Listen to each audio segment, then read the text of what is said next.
¿Cómo califica la respuesta del gobierno frente a las emergencias provocadas por las intensas lluvias? ¿Buena, mala? Ya estamos también en Radio Pichincha Multimedia, ya logramos también conectarnos en nuestro programa. Bueno, responda a nuestra pregunta del día de hoy que está planteada. Pero además quiero invitarles a morirse de iras o a celebrarlo, si es que usted desea. Bueno, vamos a escuchar las declaraciones del ministro Harold Burbano el día de hoy. En una entrevista aseguró entre risas que la flexibilización de la jornada laboral ya está vigente. Bueno, ¿el acuerdo de la flexibilización está o no? Ya está vigente ya 2 semanas. Es que como se ponen bravos los sindicatos porque dicen que no lo han tomado en cuenta. No, unos pocos nomás. El ministro dijo que no estaba... Dije que no estaba vigente cuando no estaba vigente, pero ahorita ya está en el registro oficial. El documento. Ya está en el registro oficial. ¿Qué pasó? Yo no voy a aprobar nada, y eso es algo que dije cuando entré al ministerio. No voy a aprobar nada que no esté aprobado previamente en el Consejo Nacional de Salario y de Empleo y Salarios. Se puso a consideración de este espacio. Estábamos en discusión, en la última semana de discusión, y esa discusión se subió a redes sociales. Me pareció bien, en realidad, más allá de las críticas, las quejas de un lado o del otro, se pudo generar un discurso público, se pudo generar una discusión pública que creo que es sana para este país, porque finalmente no es una discusión de estamos en un país de ultraderecha, de extrema izquierda, estamos en un país en donde tenemos que ponernos de acuerdo todos, ¿no? El pragmatismo frente a las necesidades de la gente país, es lo más importante. Aquí no es que se beneficie el empleador, el trabajador, aquí nos ponemos todos en el medio y trabajamos para que todos nos desarrollemos. Un país muy complicado, 8,58. Gracias, ministro. Por supuesto, el tono de los comentaristas aquí de este medio también de comunicación. Es que hay momentos en los que el tono con el que se anuncian las decisiones públicas dice tanto como el contenido de esas decisiones. Esta mañana, como ya lo vimos, el ministro de Trabajo, Harold Burbano, confirmó entre risas que el acuerdo ministerial que flexibiliza la jornada laboral ya está vigente y desde hace 2 semanas. Y lo hizo mientras restaba importancia a las críticas de los sindicatos. Dijo que unos pocos se ponen bravos porque no fueron tomados en cuenta. Pero la discusión pues no es si algunos sindicatos están molestos o no. La discusión es qué cambia realmente para millones de personas trabajadoras en el país. Porque lo que está en juego no es un detalle administrativo, es la forma en la que se organiza el tiempo de trabajo. El acuerdo ministerial introduce mecanismos que, según especialistas en derecho laboral, alteran el equilibrio histórico entre jornada laboral y remuneración. La abogada laboralista Angie Toapanta lo explicó con claridad ya en este espacio. La figura del banco por horas, por ejemplo, o el banco de horas, permite que las personas trabajadoras puedan laborar hasta 12 horas diarias sin que este tiempo sea considerada horas suplementarias. En lugar de pagarse con recargo, esas horas pueden ser compensadas con días de descanso posteriores, decisión que queda en manos del empleador. Esto significa en la práctica que horas que antes debían pagarse con recargo podrían convertirse en jornada ordinaria. El acuerdo también permite jornadas móviles dentro del mismo día o de la semana, siempre que dentro del límite de las 40 semanales. Pero eso abre otra preocupación, que el tiempo de las personas trabajadoras quede a disposición del llamado del empleador fragmentado a lo largo del día. 5 horas en la mañana, 5 horas en la tarde, 2 en la noche, sin recargo, sin pago adicional. Más allá del discurso oficial sobre eficiencia y flexibilidad, el debate de fondo es quién asume los costos de esa flexibilidad. Porque en una relación laboral subordinada, como recuerdan especialistas, hablar de acuerdos libres y voluntarios entre empleador y trabajador no siempre refleja la realidad del poder que existe en el mercado laboral, especialmente en un país con altos niveles de desempleo y precariedad. Hay además otra tensión evidente en las propias declaraciones del ministro. Por un lado, afirma que no aprobaría nada que no haya sido discutido previamente en el Consejo Nacional de Trabajo y Salarios, pero por otro lado reconoce que el acuerdo ya fue firmado el 18 de febrero y que estaba vigente desde su suscripción. Eso dice el acuerdo, independientemente de que sea publicado en el registro oficial.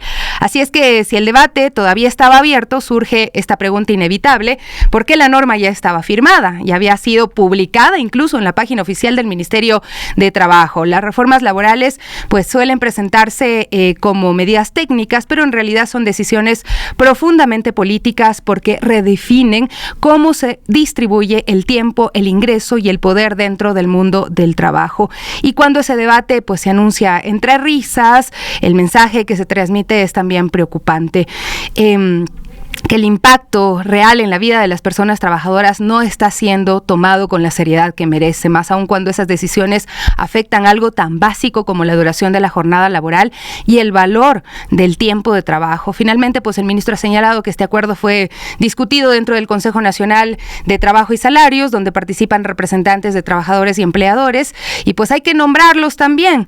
Ahí están desde el sector trabajador, Viviana Maribel Vaca Torres, dirigente vinculado a organizaciones sindicales del sector público, Jennifer Yajaira Párraga Farías, integrante de la Organización Sindical de Trabajadores del Ministerio de Salud Pública, Óscar Gonzalo Moreira Santana, también representante del Sistema de Salud, de trabajadores o sindicatos del Sistema de Salud, Edwin Salazar Brito, dirigente del Comité de Empresa de Trabajadores de Servicios del Ministerio de Educación, y también ahora desde los empleadores está María Paz Hervis Pastor, abogada y presidenta del directorio de la Cámara de Industrias y Producción, Yaira Piedradita Falques, dirigente empresarial, vinculada a las cámaras de Guayaquil, Emilio Gallardo Cornejo, representante empresarial ligado a la Cámara de Industrias de Cuenca, Javier Rosero Carrillo, de la Federación Ecuatoriana de Exportadores, ¿no? Porque cuando se modifica pues una norma legal, una regla central del mundo de trabajo, la pregunta no solo es qué dice el acuerdo, sino también quién decidió que ese cambio era necesario y para qué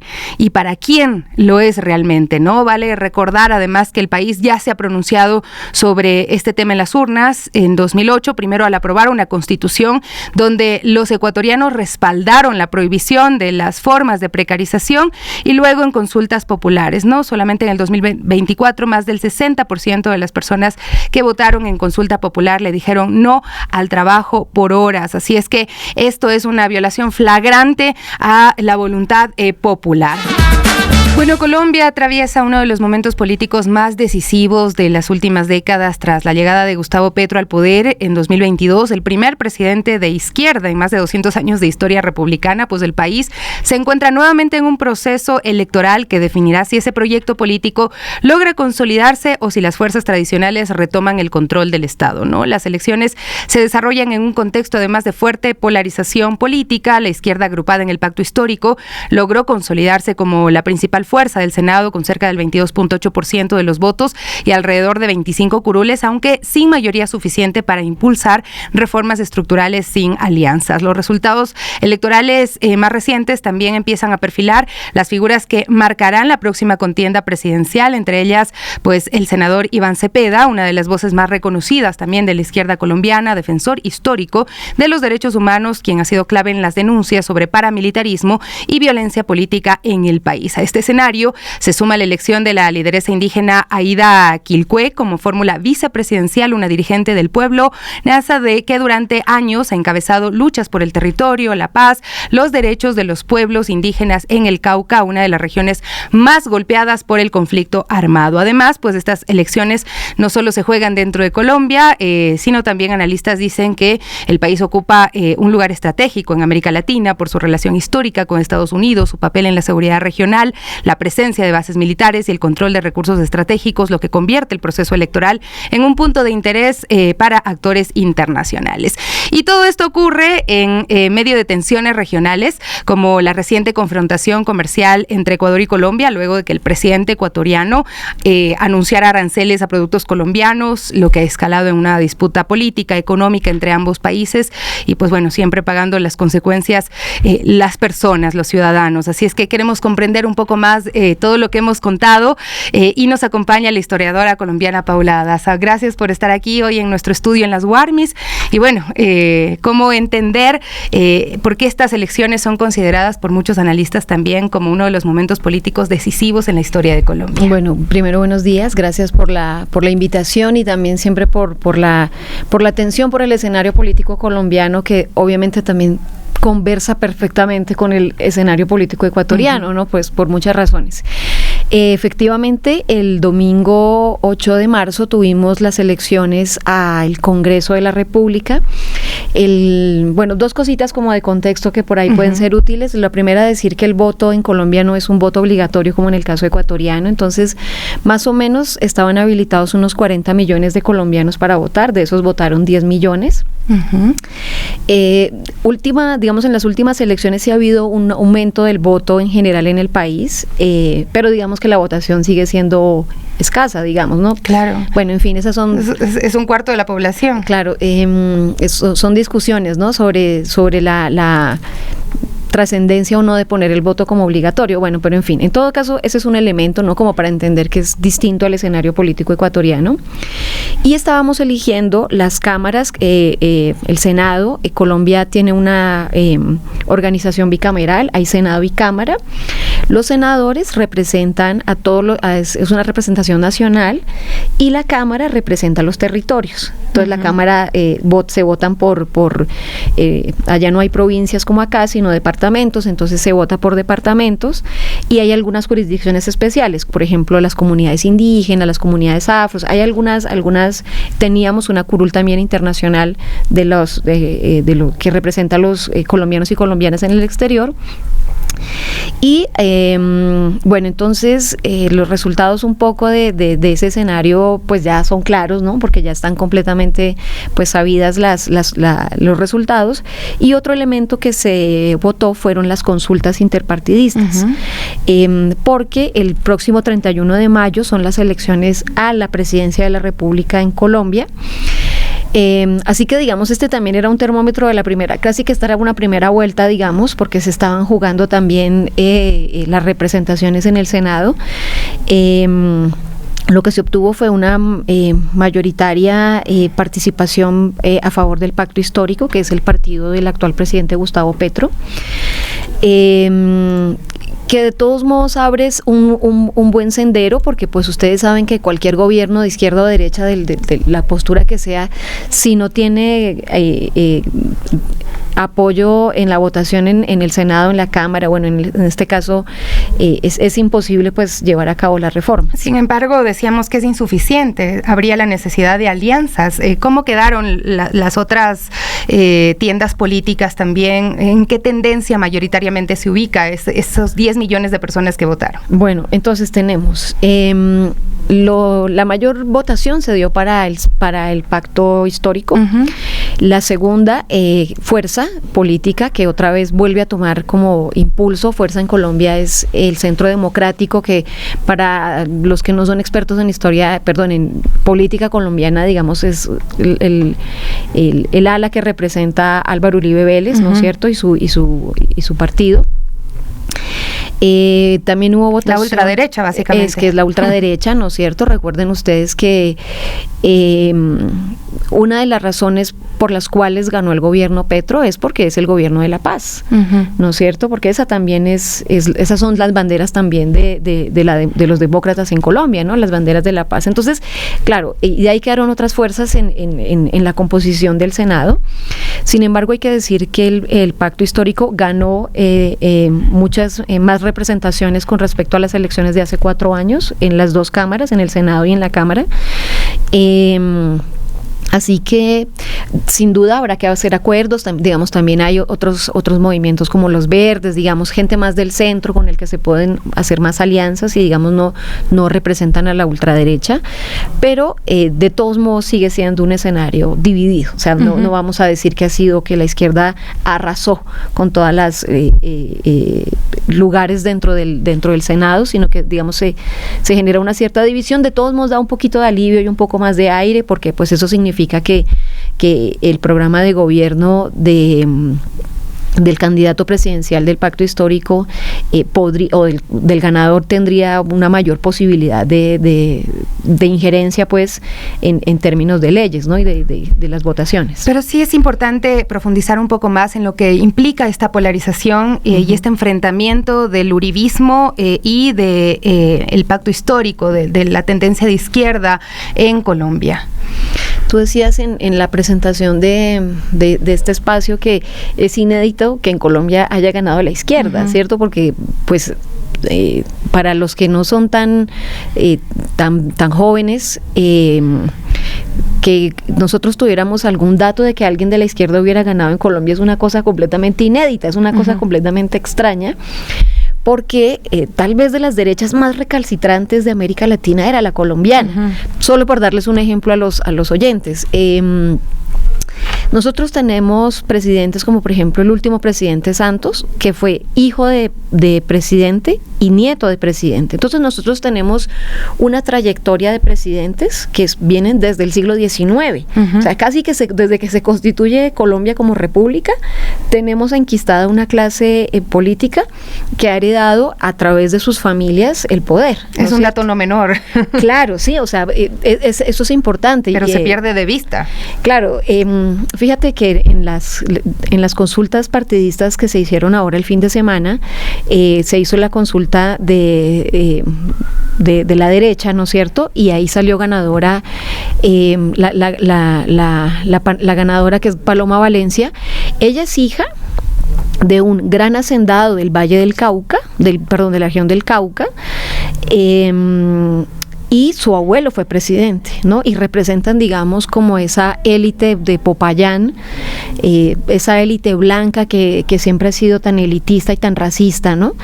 Entonces, es un poco de lo mismo, ¿no? Entonces, que la izquierda en Colombia hubiera ganado realmente es una cosa impresionante, porque además recuerden ustedes que nuestra historia política ha sido una historia de persecución y de muerte contra los partidos, contra las organizaciones progresistas y de izquierda, ¿no? Por ejemplo, nosotros tenemos el genocidio de la Unión Patriótica, que fue tan grave que en el mismo derecho internacional el genocidio de la Unión Patriótica o sea, habían habido otros genocidios en la historia de la humanidad, generalmente por temas de raza.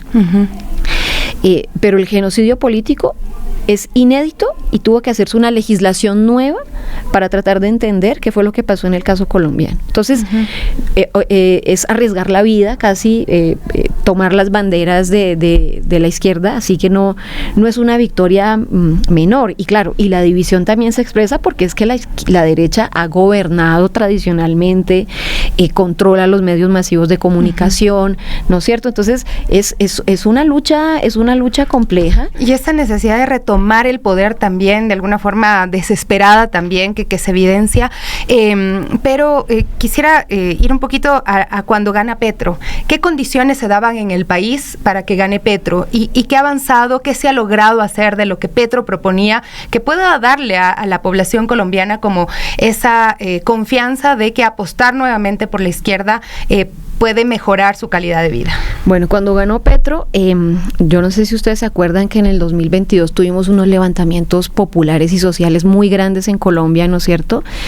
Que digamos básicamente cuál era la consigna ahí, sobre todo los jóvenes que fueron los que se levantaron en ese momento, y es que, o sea, nuestra situación ya está tan en el borde que lo único que tenemos que arriesgar es la vida. O sea, ya no tenemos nada más ¿qué es lo que vamos a perder, digamos, ¿no? Entonces, digamos, se recogió todo eso, se recogió la tradición de izquierda, de mujeres, de feministas, de ambientalistas, ¿no es cierto? De todas esas luchas que se van sumando y se van articulando.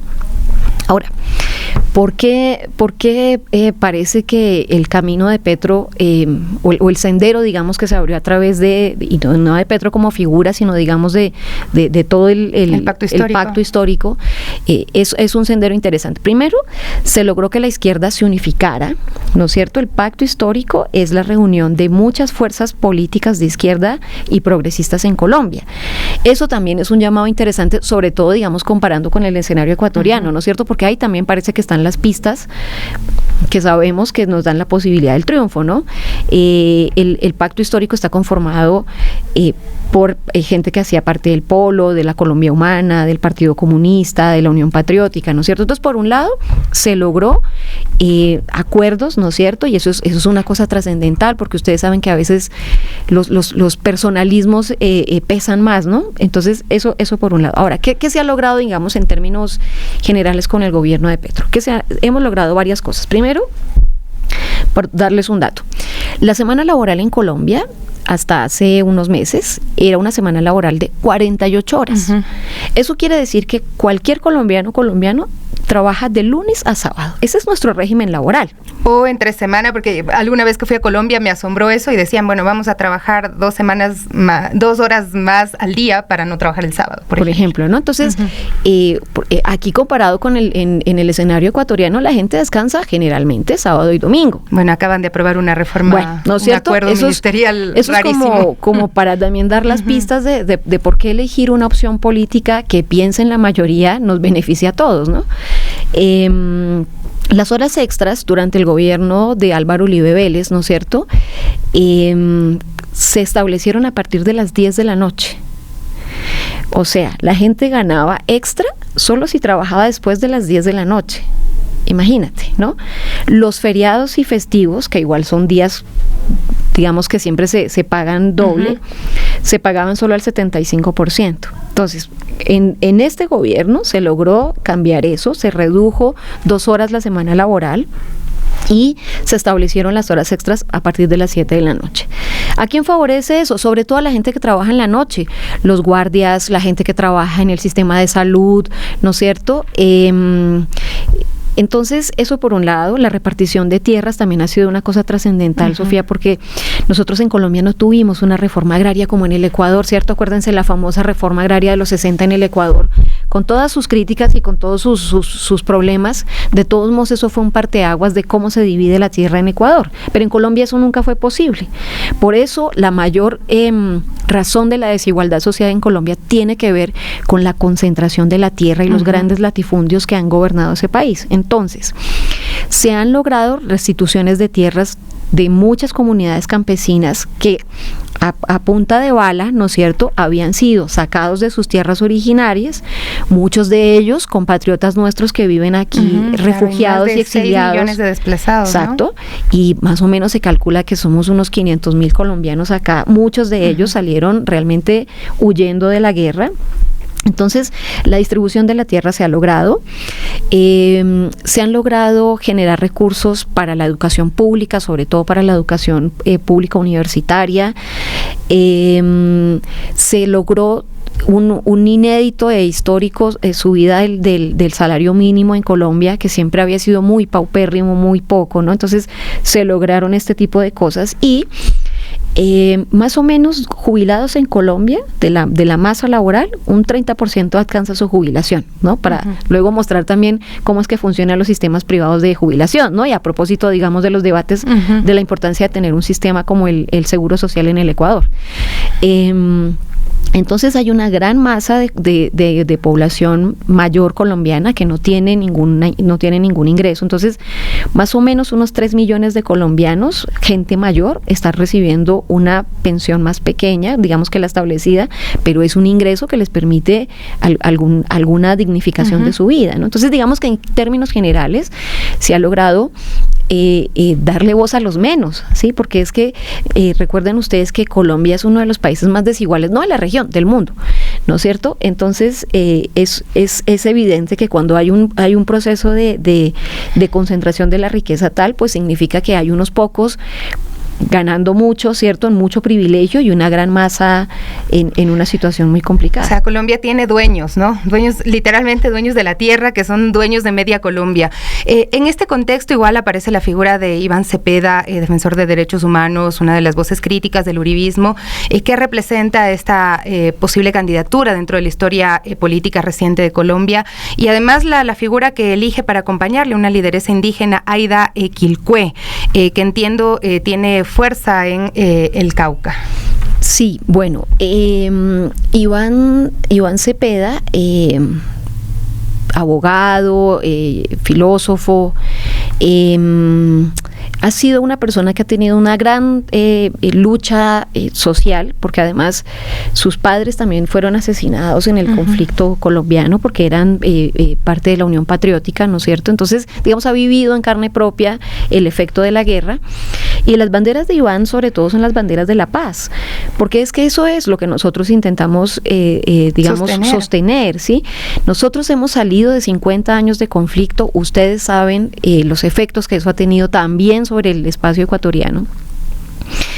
Y estamos justamente este 2026 celebrando 10 años de la firma de los Acuerdos de La Habana en 2016, que significa que Colombia resurge, renace, vuelve, que nosotros ya agotados de la guerra, sabiendo que ese no es el camino, ¿no es cierto? Que eso generó un desperdicio de vidas, de recursos, y que nos hizo incluso cambiar nuestra mirada ética sobre la vida en Colombia, ¿no? Que es justamente lo que el plan de gobierno del candidato Cepeda propone, es una reestructuración también de la mirada ética, y que la vida vuelva a ser el centro del escenario colombiano. Uh-huh. Entonces, es una campaña que defiende las banderas de la vida. Solo por darte un dato, Colombia, desde que firmó los acuerdos de paz, y a Colombia no iba nadie, porque ¿quién iba a ir de turismo a Colombia? Eso era casi como un loco, pues, no. Nosotros el año pasado fuimos el país, el mayor ingreso colombiano el año pasado fue el turismo, ¿no es cierto? Fuimos de las economías más sólidas de la región, porque también, digamos, con los gobiernos de progresistas, entonces surge, ¿no? Toda esta idea de que son improductivos y que no tienen ningún planteamiento económico y que van a llevar al país a la quiebra, ¿no? Revisen ustedes sus datos para que no vean que, digamos, esto es proselitismo. El crecimiento económico de Colombia en el último año fue muy grande. Obviamente que aumentar los salarios también significa que van a ganar todos, ganan los empresarios, ganan todos, porque entre más digno es el salario, pues simplemente eso dinamiza pues toda la economía, ¿no? Entonces, volviendo a Cepeda, Cepeda ha sido senador muchas veces, digamos, tiene como mucha experiencia también en el tema del funcionamiento del Estado, ¿no? Porque eso también es una cosa importante. Es una figura diplomática, tranquila, ¿no? Como que también tiene como esas virtudes personales, y realmente es una figura que aglutina, o sea, y como te decía hace un rato, por fortuna la izquierda en Colombia, el progresismo en Colombia logró ponerse de acuerdo, y digamos hay la convicción de que ese es el candidato y que todos van a empujar en ese mismo Cuando sentido. dices más tranquilo, quizá lo comparamos con Petro, que frente a, y en este caso incluso con el propio presidente de Estados Unidos, al que le ha hecho enojar. Y para finalizar, quiero hacer alusión a esto, ¿no? ¿Qué pasa sobre las presiones externas y los fuertes intereses geopolíticos sobre Colombia, y el conflicto también que se puede ver ahora con el gobierno ecuatoriano, ¿no? Estos aranceles impuestos por Daniel Noboa, por el presidente ecuatoriano, ahora este escudo de las Américas, un poco en qué digamos, en términos geopolíticos, ¿cómo nos situamos? Bueno, pues esperemos que tengamos buenas noticias en Colombia, porque realmente sí es un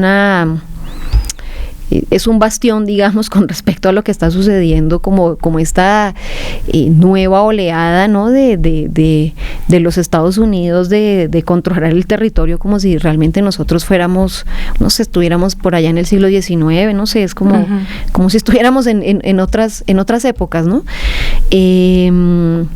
Pero incluso fíjate que a pesar de la postura de Petro, y a pesar digamos, de su claridad sobre la defensa de la soberanía nacional con respecto a los Estados Unidos, el presidente Trump lo recibe a Petro, claro, ¿no es cierto? Y se hace un diálogo, porque claro, entonces parecería que estamos en posiciones muy extremas y que no, o sea, realmente tener dignidad, tener una posición clara, eso también te da legitimidad, ¿no? Incluso para un contrario político, ¿no? Eso te da una cierta posición, ¿no? Para nosotros pues es lamentable todo el tema de los aranceles, porque realmente eso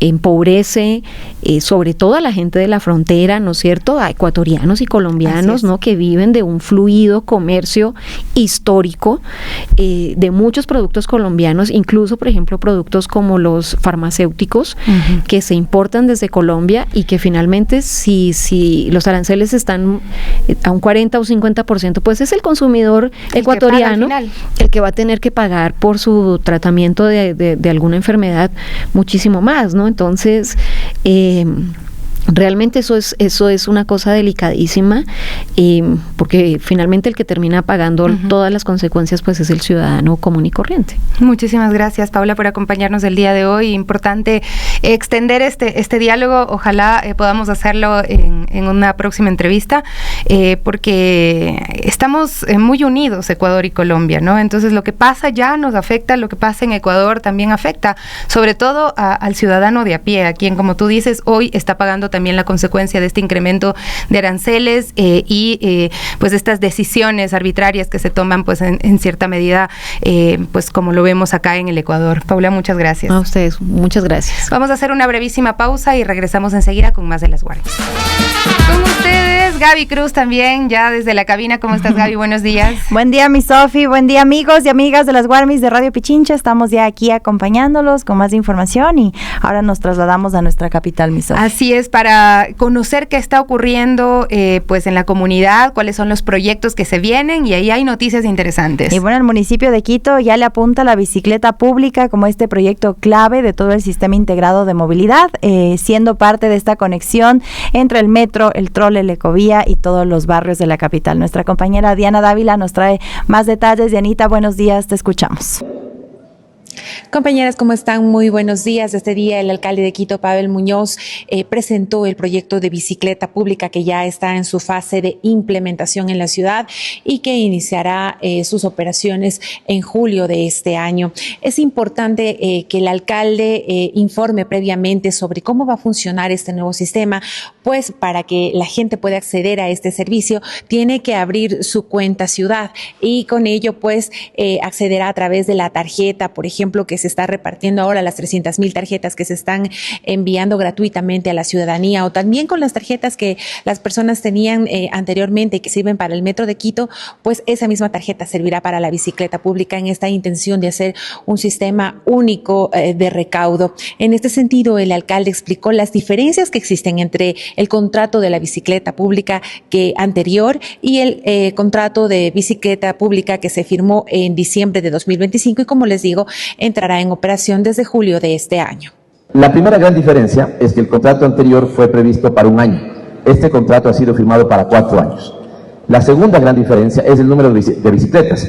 Mientras en el contrato anterior se pusieron a prueba 120 bicicletas, hoy vamos a tener a disponibilidad de la ciudadanía 250 bicicletas. Miren esta gran diferencia. Antes teníamos 6 estaciones, hoy vamos a tener 25 estaciones. Antes teníamos anclajes 180, ahora vamos a tener 225. ¿Qué son los anclajes? Son los puntos de seguridad donde yo puedo dejar o de donde puedo retirar una bicicleta. Antes teníamos un horario de atención de las 7 de la mañana a las 6 de la tarde. Ahora tendremos un horario desde las 6 de la mañana hasta las 18 horas. Es decir, vamos a tener 3 días más y vamos a trabajar de lunes a domingo. Antes se trabajaba de lunes a viernes. Antes la cobertura de este contrato de bicicleta pública estuvo prevista para 7 kilómetros de la ciudad. Hoy está prevista para 40 kilómetros de la ciudad. Es decir, antes teníamos paradas de estas bicicletas solamente en el hipercentro de la ciudad. Hoy vamos a tener desde Quitumbe hasta La Ofelia estas mismas paradas. El objetivo del municipio en su plan de movilidad es que se dé prioridad al transporte público, posteriormente al peatón y finalmente a los otros medios de transporte. Es por ello que le apuntan a este programa de bicicleta pública. El contrato anterior por 1 año costó $891,000. Este contrato cuesta $5.5 millones para 4 años. Si ustedes sacaran incluso la referencia de entonces cuánto cuesta usar la bicicleta, cuánto cuesta la disponibilidad de la bicicleta para los quiteños y las quiteñas por hora, estamos hablando de un valor de $1.10 el valor de la bicicleta, que para el caso de los quiteños y quiteñas será gratuito. Con esto lo que buscamos también es que rápidamente el transporte convencional, el transporte que no es municipal, pueda sumarse ya de manera inmediata al sistema. La próxima semana estaremos seguramente aprobando una reforma a la normativa, a la parte más jurídica, para que tengamos un solo fideicomiso. En ese fideicomiso, 2 fideicomisos en realidad, uno de manejo del sector privado, está muy bien que ellos quieran tener el uso de sus cuentas separadas, y uno solamente para el sector público, y esto es muy importante, ¿no? Recuerde que usted puede pagar el metro, la ecovía, el trolebús e incluso alquilar esta bicicleta pública con su cédula de identidad, la tarjeta ciudad, la nueva tarjeta ciudad que se está entregando en estos días, una aplicación del celular y a través de la página web donde también podrá sacar el QR. Esto, para ello necesita usted abrirse una cuenta ciudad. Es importante que lo haga. Únicamente los requisitos es conocer su número de cédula e ingresar a la página www.quitomueve.gov.es. Aquí lo puede hacer y obtener a la brevedad esta cuenta ciudad. También el alcalde mencionó que el costo del contrato implica que cada bicicleta tiene un precio de $1.10 por cada hora de uso. Eso es lo que nos costaría a los quiteños. Sin embargo, es un servicio totalmente gratuito, un servicio que usted puede usar durante 60 minutos, posteriormente entregarla en el punto y luego puede volver a tomar esa misma bicicleta durante otros 60 minutos. Esto es para controlar sobre todo el buen uso de este medio de transporte. Continuamos con ustedes, compañeras. Y ya estamos de regreso y bueno, a veces las historias más poderosas nacen en los lugares más extremos de nuestro planeta y en medio del hielo, el viento, las estrictas reglas también para cuidar cada gota de agua.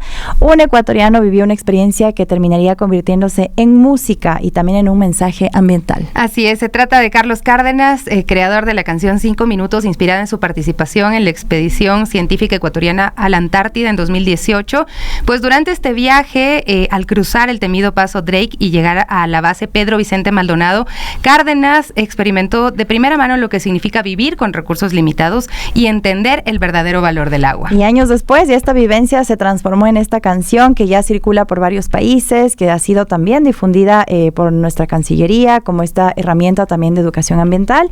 Y bueno, queremos también conocer cómo ha sido esta experiencia para él. Carlos, muy buenos días, bienvenido a este espacio de las Warmis y empecemos justamente por el origen de todo. ¿Cómo es que terminaste en esta expedición científica en la Antártida, en este lugar más recóndito del planeta? Buenos días, Carlos. Buenos días. Primeramente quería agradecer al medio de comunicación por el espacio y también a ustedes dos, Gabriel y Sofía, por dicha entrevista, ¿no?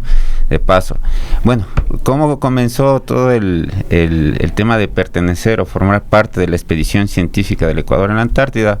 Fue una anécdota un poco media larga, pero la voy a resumir muy rápidamente. Por favor.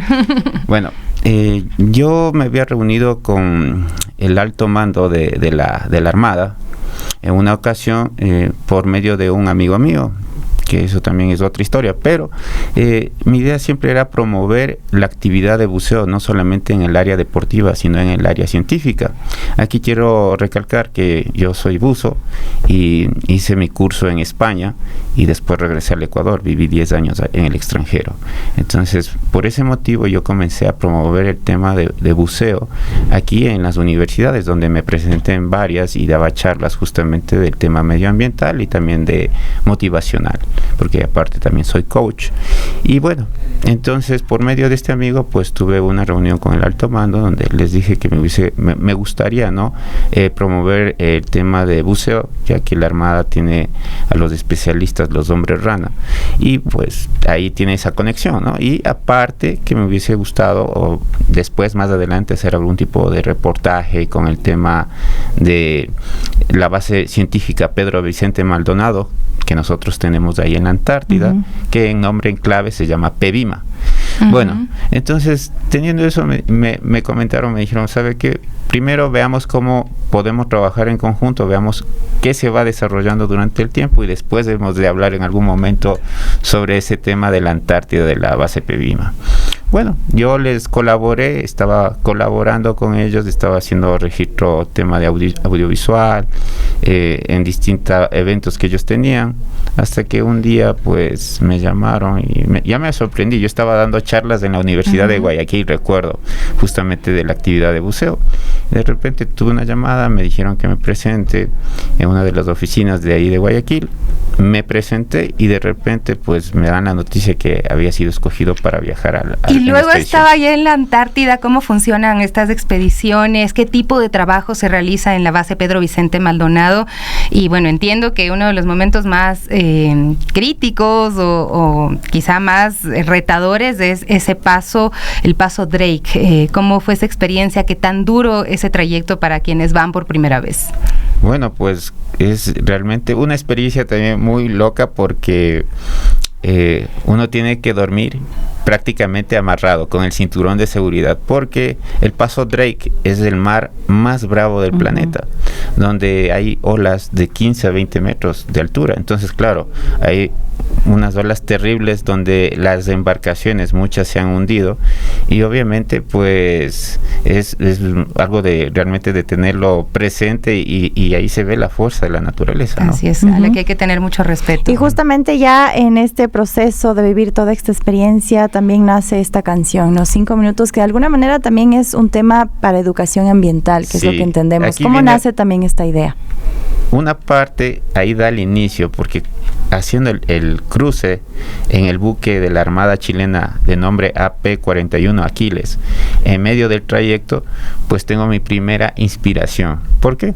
Esta parte es una anécdota un poco jocosa, porque en realidad yo no había escuchado el tiempo que iba a tener el agua dulce para utilizar las duchas.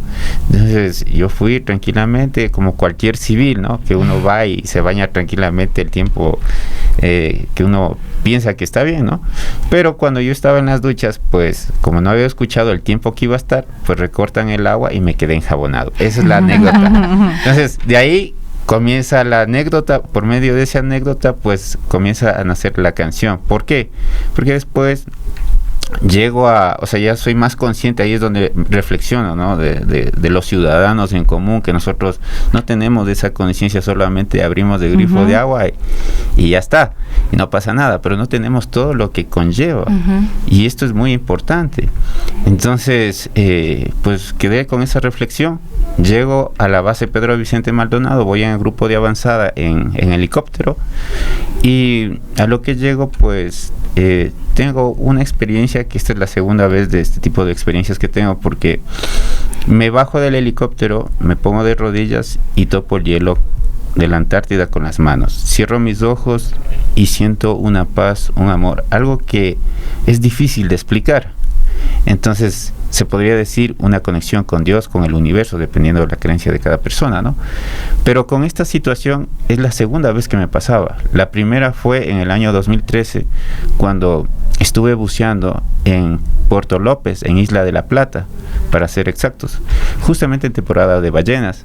Entonces, cuando yo llego allá, me meto bajo el agua, habían pasado unas ballenas, y de repente 3 ballenas se habían dado la vuelta y se pusieron a mi lado izquierdo. Estaban más o menos aproximadamente a 1,5 metros de distancia.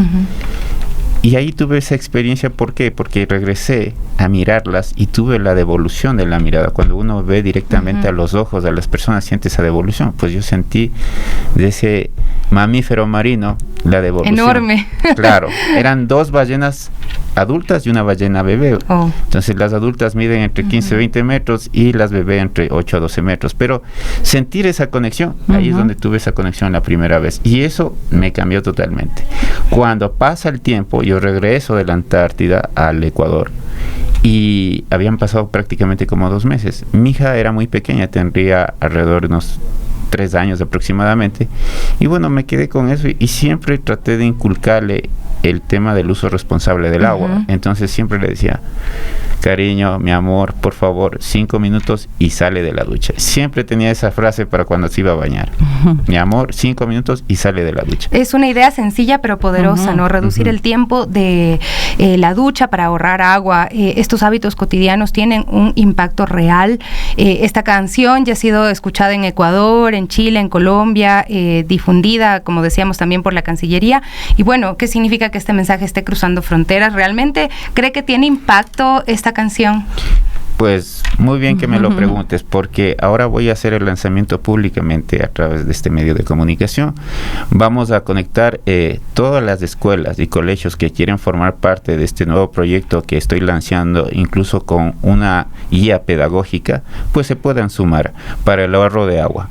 Es muy fácil, voy a poner dentro de mis redes sociales la ficha didáctica para los profesores, para que lo puedan implementar en las escuelas y colegios directamente, y vamos a tener algo muy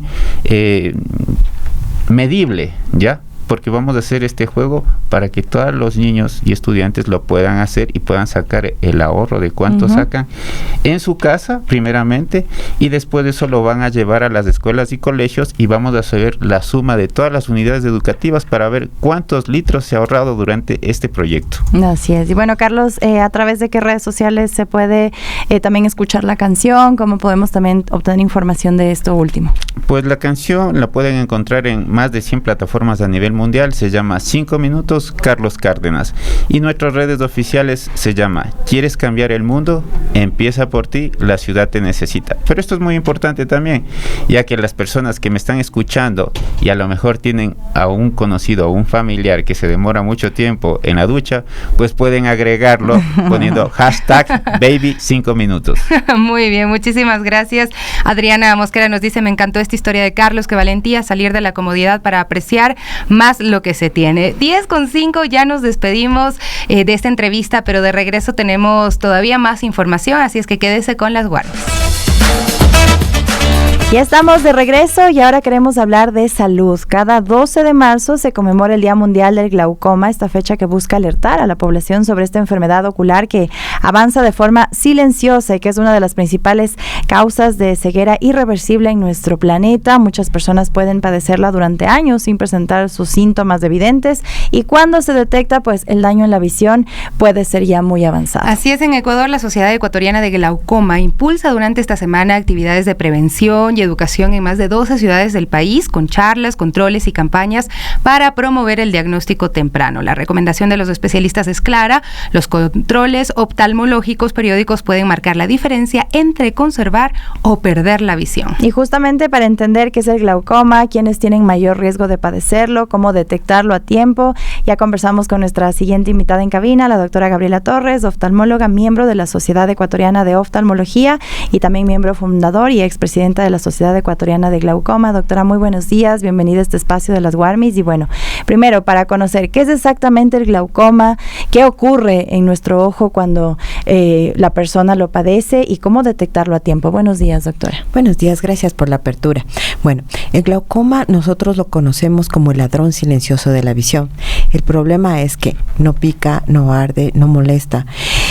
La mayoría de personas se dan cuenta que tienen glaucoma cuando está muy avanzado y al borde de la ceguera. O sea, es una enfermedad silenciosa, ¿no? Exacto. ¿Por qué no se dan cuenta hasta que ya tienen un daño visual avanzado? Porque el glaucoma trabaja de fuera hacia adentro, entonces va perdiendo la visión desde la periferia hacia el centro. Nosotros trabajamos el 80% cada día con nuestra visión central. Es por eso que la lenta pérdida de la visión periférica es imperceptible. Es así que cuando el paciente dice algo me molesta, algo me estorba y ya está tomando visión central, ya es muy tarde. Y aquí también en nuestro país, ¿qué tan frecuente está siendo detectado el glaucoma y qué tan grave puede ser estas consecuencias si no se detecta a tiempo? Bueno, la incidencia a nivel mundial es del 6%, es decir, 6 de cada 100 pacientes lo padecen, o sea, es altísimo. La rapidez de diagnóstico es lo que tenemos problema acá en el Ecuador. Por eso es esta campaña de difundir la enfermedad, de qué se trata y que el paciente cada vez que acceda donde un oftalmólogo exija no solo la actualización de lentes, que es un problema grande el que tenemos ahí, porque la mayoría de pacientes acuden a las ópticas, entonces en las ópticas, con todo el respeto, están los optómetras, pero ellos no están entrenados a ver fondos de ojo, tomas de presión, ángulos y demás, entonces el paciente sale feliz con sus lentes, pero no con un buen examen oftalmológico, que lo básico es tomar la presión. Es más, los pacientes con estados avanzados y terminados llegan con una bolsita grande de lentes que ninguno le ajusta. ¿Qué es la presión ocular? ¿Y cuál es esa relación entre la presión del ojo y esta enfermedad? El ojo es un órgano hueco, lleno de líquido. Si fuera un órgano macizo como un hígado o un riñón, fuéramos ciegos. Ahora, el ojo por naturaleza tiene que producir un agua especial interna que se llama humor acuoso, porque gracias a este humor acuoso hay transparencia de cristalino y córnea, si no fuéramos ciegos. Entonces, cuando esta agua se produce en exceso o no sale por los mecanismos adecuados, sube la presión del ojo. Cuando sube la presión del ojo, se aplasta la estructura principal, que es el nervio óptico, que es el cablecito que lleva la información del ojo al cerebro. Si no existe un nervio óptico saludable y comienza a morir lentamente por exceso de la presión intraocular, muere y la visión cae. Esto es irreversible. Así es. Doctora, y para conocer también, ¿existen otros factores, por ejemplo, edad, antecedentes familiares, enfermedades tipo diabetes que tengan un mayor riesgo para desarrollar esta enfermedad? ¿Y cómo identificarla ya, tal vez no a tiempo, pero saber que ya la tenemos? Usted mencionaba, por ejemplo, ya afectación en la visión. ¿Qué otro tipo de factores se puede evidenciar? A ver, dentro de los factores de riesgo tenemos los familiares. Es muy común saber que el tío abuelo, el abuelito, la tía murió ciego. Entonces eso tiene que alertarnos al máximo, porque no solo puede ser glaucoma, puede ser muchos otros tipos de enfermedades familiares que están presentes y obviamente ignoradas. Exactamente. O sea, el hecho que digan él murió ciego, no se supo, o sea, ya obliga a la descendencia directa a asistir a un oftalmólogo y pedir una consulta completa. Antecedentes familiares. Ahora, tenemos otros factores de riesgo que favorecen a que el glaucoma se presente, por ejemplo, la diabetes. Son factores de riesgo, pero no es que la diabetes da glaucoma, la diabetes da otro tipo de glaucomas neovasculares por la propia diabetes, pero favorecen, pero no son los causantes. Usted dice es irreversible y yo me imagino una persona que le detectan glaucoma va a quedarse ciega, o existe la posibilidad de un diagnóstico a tiempo y tratamientos para controlar la enfermedad y que se evite el avance. El glaucoma, como muchas otras enfermedades, hipertensión, diabetes y demás, tienen control, pero no cura. Entre más pronto se dé el diagnóstico, más capacidad visual puedo proteger. Entre más tarde se da, obviamente es mucho más difícil. Ahí ya pasamos primero el target principal es controlar la presión y de allí pues ya pasamos a rehabilitación visual, baja visión, lupas y demás, pero no se recupera. Así es. Y bueno, doctora, durante esta semana, que es la Semana Mundial del Glaucoma, están realizando algunas actividades de prevención en todo el país. ¿En qué consisten también estas jornadas? ¿Cómo son también los chequeos para quienes nunca se han realizado uno? Y bueno, también digan, bueno, es momento de lo puedan hacer.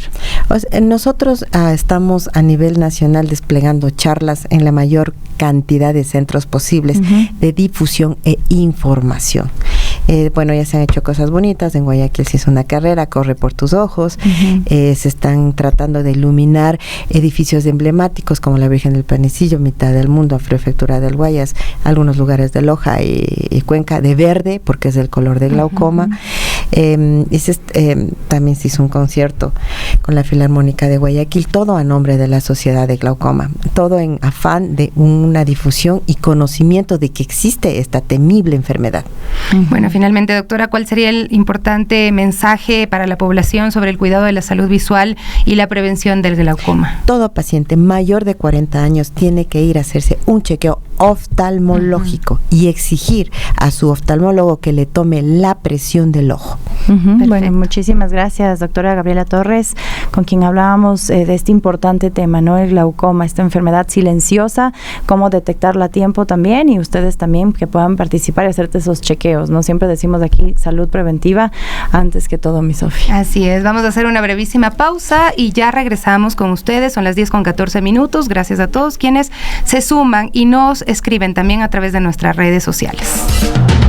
Bueno, voy a leer un comentario acá. Ana Lucía nos escribe y nos dice: la alimentación también es importante. El azúcar, el gluten, los carbohidratos producen taponamiento de los vasos capilares de los ojos y no permiten su drenaje. Así es que nos recomienda selga, espinaca y no comer ningún carbohidrato 3 horas antes de acostarse, tomar agua en bocados pequeños todo el día, pero no 3 horas antes de acostarse. Buenas recomendaciones también de nuestros radioescuchas y quienes están conectados en nuestras plataformas digitales. Y bueno, ahora también queremos comentarles lo que ocurre en la capital, decirles que la empresa pública metropolitana de agua potable y saneamiento, LEMAPS, informa que debido a la rotura en una tubería matriz en la parroquia Chillogallo, este suministro de agua pues fue suspendido en el sector Buenaventura Medio y se espera que se restablezca el servicio paulatinamente durante la tarde de hoy. Así que bueno, quienes nos escuchan estén pasando por este inconveniente, que sepan que la EMAPS está trabajando justo en el punto. Así es, y la prefectura de Pichincha también informa que debido a las fuertes lluvias se reporta un deslizamiento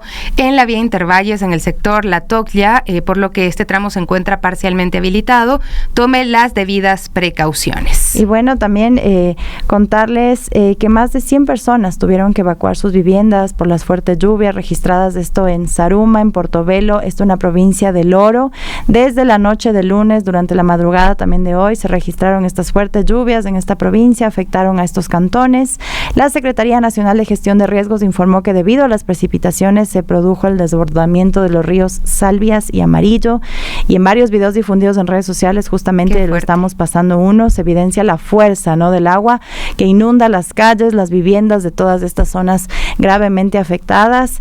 50 familias fueron evacuadas porque habitan a orillas del río Amarillo. En la parroquia Salvias, 10 viviendas y 10 familias pues fueron afectadas, cerca de 40 personas. Los moradores evacuaron por sus propios medios también hacia el coliseo de la parroquia. También se registró el colapso de un puente en Salvias. Y bueno, también Carolina Lozano, titular de la entidad, detalló que este evento no dejó víctimas mortales, aunque sí, y lo vemos, estos daños en infraestructura, pérdidas de enseres en todas estas viviendas afectadas. Bueno, el temporal está afectando fuertemente a distintas zonas del país. ¿Dónde están los planes de emergencia? ¿Dónde están los planes de contingencia? Eso queremos verlo. Evidentemente es una buena noticia que no haya víctimas fatales. Sin embargo, hay pérdidas que son muy fuertes y bueno, estamos hablando de estas zonas que además en la provincia del Oro tenemos una presencia de minería indiscriminada que genera erosión del suelo. Bien dices tú, Gaby, y hay una realidad muy fuerte con respecto a esto, ¿no? Es algo que está no controlado, ya hemos visto otras desgracias, socavones y demás, y ahora no sé si esto tiene relación, pero evidentemente pues hay una intervención que está dañando la tierra, que está dañando los ecosistemas. Y aquí es donde se necesita la intervención integral de todas el aparataje estatal, justamente lo que menciona Sofi, ¿no?, para evitar que todo esto sea una cadena de errores y, por no decirlo, de estas medidas preventivas que se puede evitar, ¿no?, este tipo de tragedias. Y bueno, también queremos comentarles lo que ocurre en la capital con la Agencia Metropolitana de Tránsito, que ya ha reactivado los trámites de matriculación, esto solo en la capital, y es el restablecimiento de la interoperabilidad, ¿no?, de la matriculación de vehículos nuevos y usados en 127 municipios, incluido Quito, y también se habilitó algunos servicios como la renovación de matrículas, renovación del permiso anual de circulación, la transferencia de dominio, duplicado de placas de matrícula, bloqueo y desbloqueo de vehículos, atención de incidentes, cambio de características y también cambio de servicio. En este contexto, la MT invitó a los propietarios de vehículos que ya aprobaron la revisión técnica vehicular y que no han obtenido su permiso anual de circulación, pues completar el proceso a través del portal web institucional en la opción matriculación en línea. Además, recordaron a la ciudadanía que los vehículos cuyo último dígito de placa es 1 se encuentran exentos del pago de la multa de 25 por calendarización, por lo que podrán realizar el proceso hasta noviembre de 2026. Diariamente la MT habilitará 326 turnos en el Centro de Matriculación Vehicular Bicentenario y 256 en el Centro de Matriculación Quitumbe para los servicios que requieran atención mediante cita previa. Yo justamente sí probé el día de ayer porque mi carro es placa 1 y ayer hice el intento y ya funcionó, porque si uno tenía esa angustia, justo lo que menciona la Sofi, esta multa por la recalendarización, pero claramente las autoridades dijeron no les vamos a cobrar esos $25, pero sí ya también nosotros aportar, ¿no?, en este sentido de ya tomar nuestro turno, ya ir a la revisión técnica vehicular y bueno, esperar que también se normalicen los servicios también de la Agencia Nacional de Tránsito, no solo del municipio. Hay que hacer estos trámites que son importantes, ¿no? La revisión técnica vehicular, pues lo que hace es habilitar a los vehículos, decirnos que nuestros vehículos están en buen estado, que pueden circular, que las llantas están bien, que otros sistemas funcionan correctamente, pues para evitar obviamente siniestralidad, ¿no?, en las vías.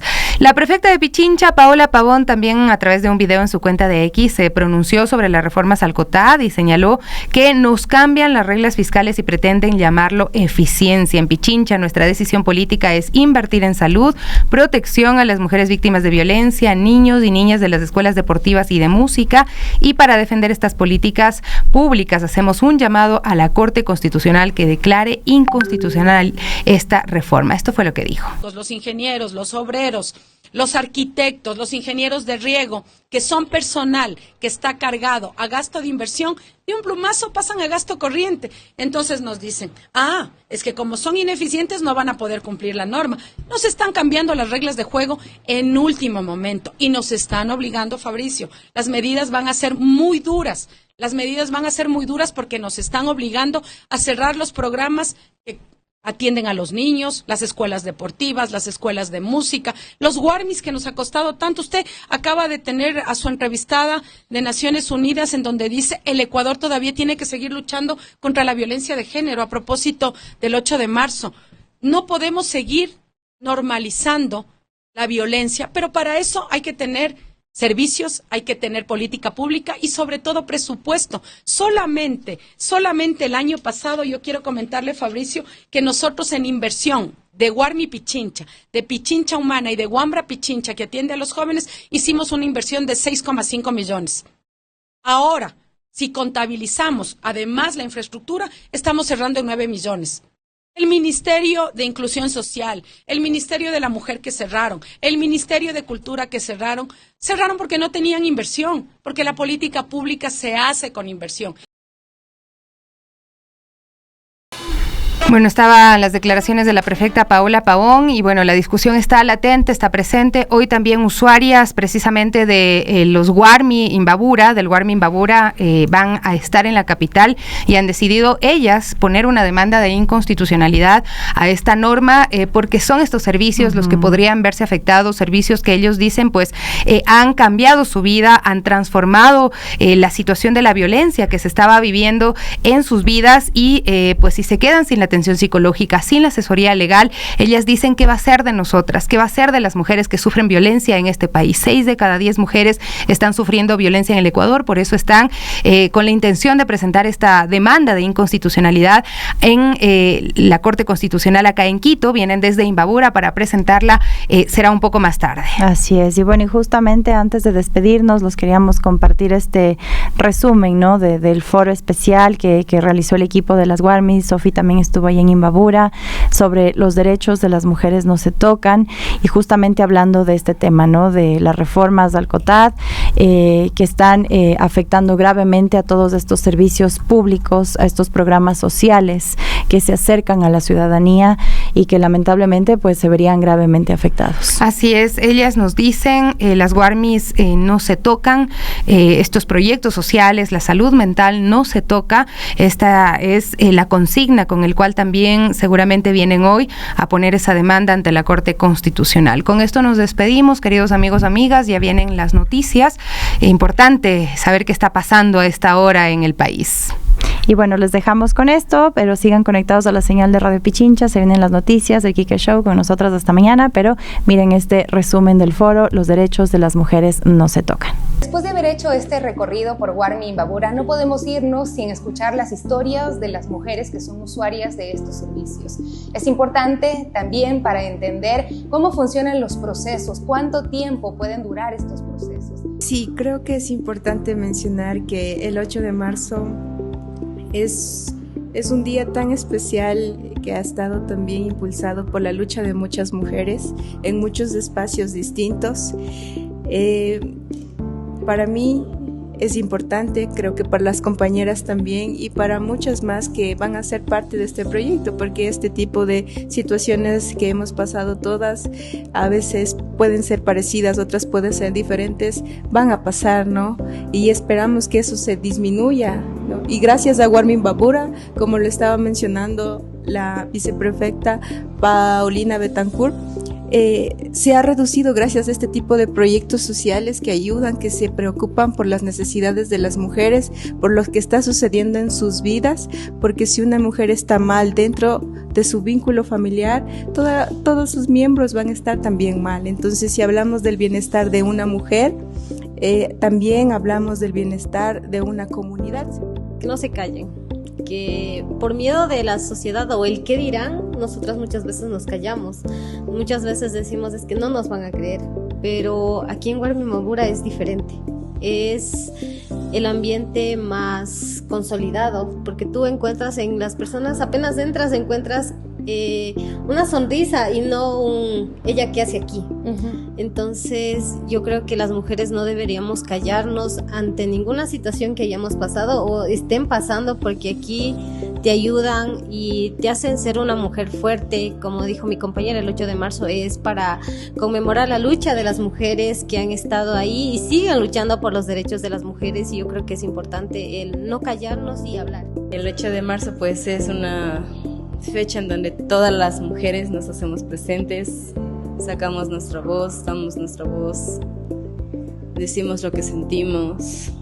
Y para mí el Día de la Mujer, todos los días. Es un hogar, me recibieron personas profesionales, interesadas y yo quiero acabar con esto que Warmin no se toca.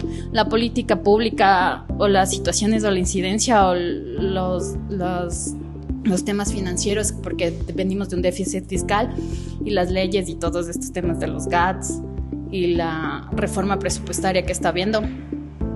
La salud mental no se toca, los derechos no, ya los estamos viendo, al menos aquí nos empoderamos como mujeres indígenas, mestizas, y seguir así.